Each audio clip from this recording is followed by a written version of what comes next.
तो अभी हम हैं क्योतो स्टेशन में और यहाँ से हम जा रहे हैं जापान की मोस्ट फेमस टेम्पल जिसका नाम है किंकाकुजी। और इसी के साथ पहुँच गए हम यहाँ के पार्किंग लॉट में जो कि मंदिर के जस्ट बाजू में है। और वैसे यहाँ आप बस से भी आ सकते हो और यहाँ से 2 मिनट की वॉक पे है टिकट काउंटर।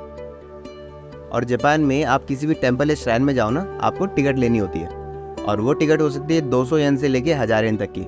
और जैसे कि इस टेम्पल की जो टिकट है यहाँ पे 500 येन का टिकट है।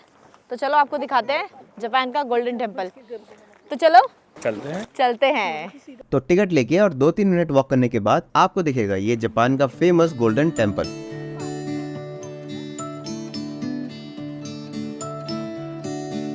तो ये तो थे बी रूल्स। और अगर आप भी सोच रहे हो इस तरीके की शॉट लेने का तो उसके लिए आपको करना पड़ेगा थोड़ा सा इंतजार, क्योंकि ये है क्योतो का मोस्ट फेमस टेम्पल। तो यहाँ पर भीड़ तो बनती ही है।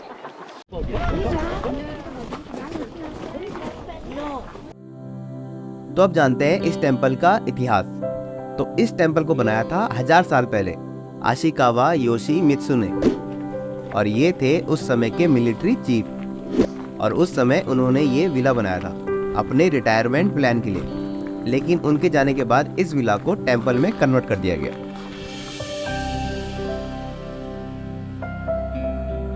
और जैसे कि दिख रहा है कि यहाँ पर 3 फ्लोर हैं। तो नीचे वाले फ्लोर को हम कह सकते हैं डाउन टू अर्थ, क्योंकि नीचे वाले फ्लोर को छोड़ के बाकी दोनों फ्लोर लदे हुए हैं सोने से। और शायद इसी वजह से इस मंदिर के आप पास नहीं जा सकते, मतलब एंट्री अलाउ नहीं है यहाँ पे। इस मंदिर के दर्शन करने पड़ेंगे आपको लगभग 30-40 मीटर के डिस्टेंस से।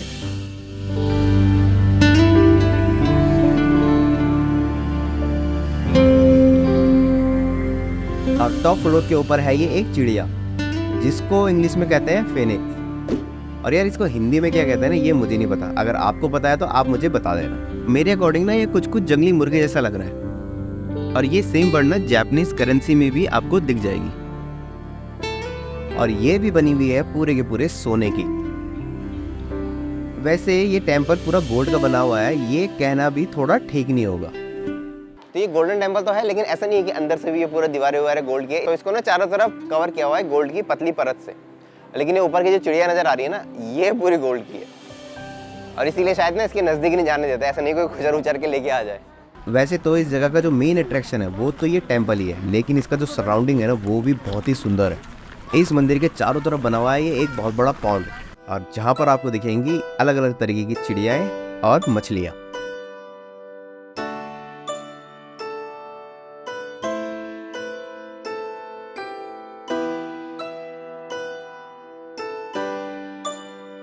और साथ में देखिएगा इस मंदिर का रिफ्लेक्शन इसके पानी में, और जो कि इसको और भी सुंदर बना देता है। और इस पॉन्ड के बीच में है ये पेड़ जो कि ना अपने में ही छोटे छोटे आइलैंड जैसे लग रहे हैं।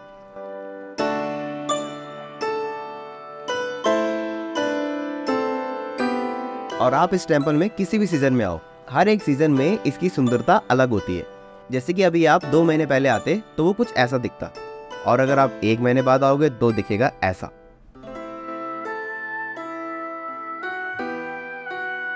और अभी चल रहा है जनवरी का महीना, और यहाँ पे अगर आप वॉक करते चलोगे तो आपको दिखेंगी अलग अलग चीजें। तो इस तरीके की जापानीज स्टाइल हट बना रखी है इन्होंने, और इसको शॉप में कन्वर्ट किया हुआ है, जहाँ पर से आप ले सकते हो सुवेनियर्स।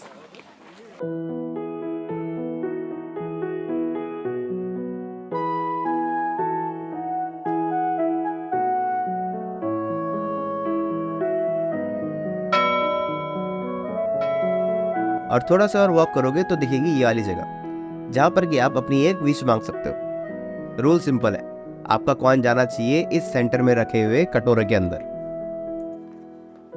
और यहाँ पे हैं कुछ और हट्स। और अगर पीछे वाली शॉप में कुछ समझ में नहीं आया ना तो यहाँ पर हो सकता है कि आपको कुछ मिल जाए।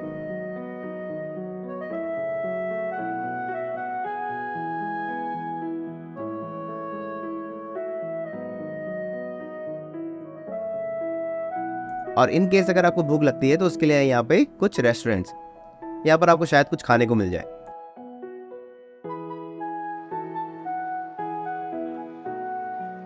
वैसे इतनी सारी शॉप्स और रेस्टोरेंट होने के बाद भी ना इस जगह का जो फील है ना वो बहुत ही ट्रेडिशनल बना के रखा हुआ है। और जैसे कि आपने पुरानी वीडियो में भी देखा होगा कि जापानीज टेम्पल में दारू चढ़ाई जाती है।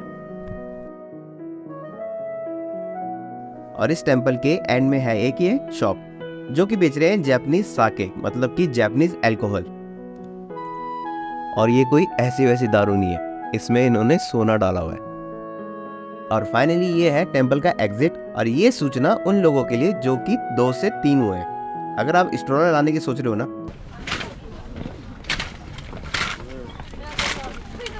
ऐसी कठिनाइयों का भी सामना करना पड़ सकता है। Keep it out. और सीढ़ियों से उतरने के बाद हमें मिली कुछ शॉप्स, और फाइनली हमें भी मिल गया कुछ खाने के लिए।